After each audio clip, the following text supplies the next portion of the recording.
When I think about Code Veronica, my mind immediately goes to the interesting creature designs that came out of the game. Whereas other entries in the series rely heavily on things like giant animals or run-of-the-mill zombies as your predominant threats, I feel like Code Veronica is where the series really started delving deeper into more unique monsters. So today I figured we'd all come together and remember the beasts and baddies that really helped this game stand out from its series brethren. Of course, keep in mind that this is my list, and as such will undoubtedly differ from yours, so feel free to leave your thoughts in the comments below. All that being said, let's kick this list off with...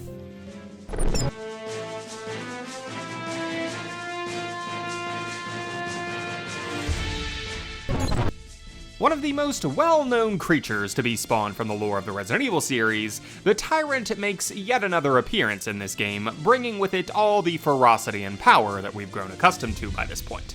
This behemoth basically serves as the final boss to Claire's actual Rockford adventure before we transition to Antarctica, and what a final battle he is. More than any other enemy in this game, I died to this thing.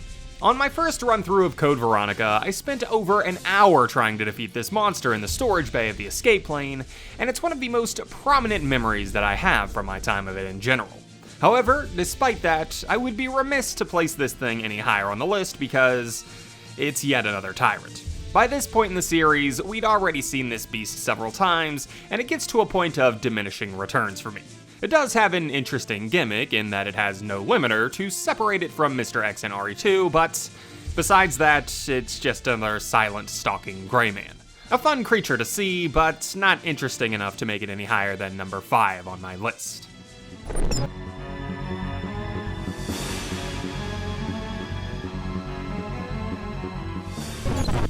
Albinoids are one of the most intriguing enemies that you'll be facing during your Code Veronica journey. I remember before I actually played this game and I looked at a few of the monster designs, I assumed that this thing was going to be an enemy type. And in truth, it does have that kind of setup. You first encounter dozens of them in the laboratory where they're making these infant albinoids, and then you just flat out don't see them again until much later in the game. And honestly, I'm of mixed opinions on whether or not I like this. On the one hand, there are so many of these little things running around before the lab explodes that this just seems like a missed opportunity to organically introduce a new enemy type into the facility. Then, on the other hand, it's a nice meshing of the Chris and Claire storyline when we meet the infant that she released earlier in the game as an adult when Chris comes around.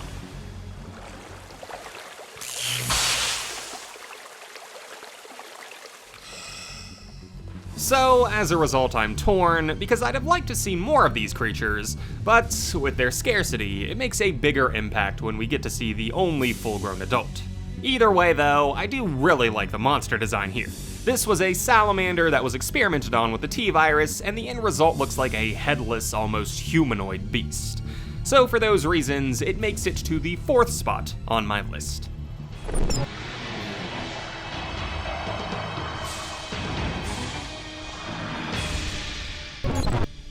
The Gulp Worm is perhaps not the flashiest of enemies to have ever graced the Resident Evil gallery, but I find myself enjoying this underground baddie. This is another creature that ties together Chris and Claire's storyline, and in a way that is pretty impactful, seeing as he's one of the few BOWs that actually gets a confirmed kill in Rodrigo. I'm also a fan of the backstory behind why this monster is actually on the island to begin with. If you're unaware, Rockford Island was a training base where Umbrella's paramilitary would come to prepare for the field. As such, they would ship in various bioweapons to this island and run trainings for the forces to fight these creatures. The Gulp Worm was one such combatant. However, while there are certainly a good number of things to find interesting about this enemy, for me, it's dragged down by the fact that, at the end of the day, it's just a big worm. It doesn't have a bad design by any means, but it's just not that memorable or striking as far as a Resident Evil monster goes. Although I will say it would fit perfectly with a certain movie monster from Perfection, Nevada.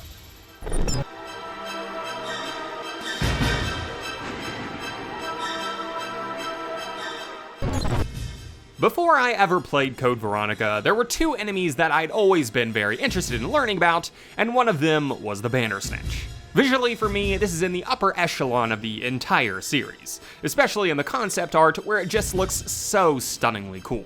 In the actual game, it's not as amazing, but still, it definitely stands out as one of the best designs to come out of Code Veronica, with an interesting gimmick to boot. If you're unaware, the Bandersnatch was designed by Umbrella as a more cost-effective version of the Tyrant. Tyrant required very precise individuals that perfectly matched a certain profile, and were thus almost impossible to reproduce naturally. And so, the Bandersnatch was created to emulate these beasts, but without the restrictions. Unfortunately, it wouldn't go all that well, leaving them horribly disfigured, with one arm being virtually their only useful appendage.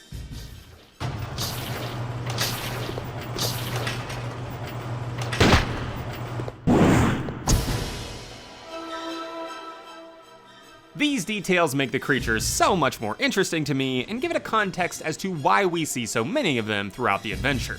In my opinion, half the battle is making the creatures look cool, and the other half is giving them a backstory that meshes them into the story in a clever way. The Bandersnatch ticks both of these boxes, and so he lands at the second spot on this list.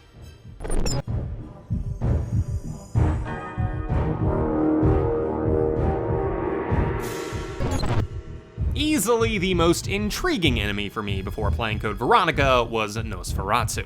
I didn't know anything about him. With a name like Nosferatu, you think vampire, but from design alone, I was interested.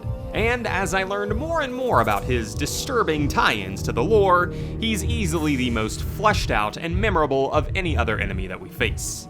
To give some brief background, Nosferatu was initially a man named Alexander Ashford. He'd scientifically created two twins, and when they found out that they didn't issue from his loins, they weren't very happy.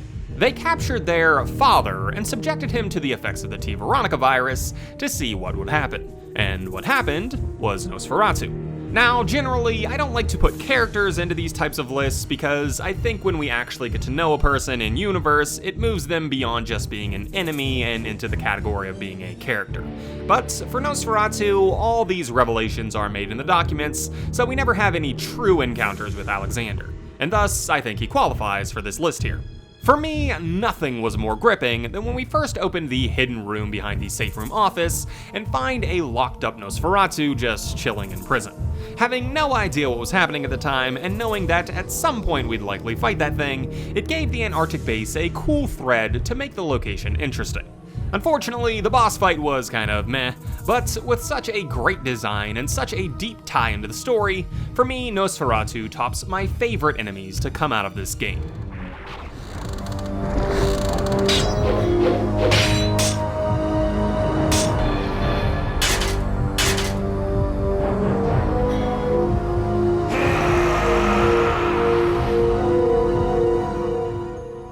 Anyways, that's my list. Feel free to let me know what you think in the comments below. I'll also say, while I think Nosferatu fits into this list, other enemies like Alexei and Steve didn't make the cut. We have a lot of interactions with these people before our final encounters, so I consider them as characters beyond just their eventual attacks. Especially for Steve, who we never even have a true conflict with, just a short escape sequence. Regardless though, I'd like to thank you all for watching, I hope you enjoyed this video, and I hope to see you all in the next one.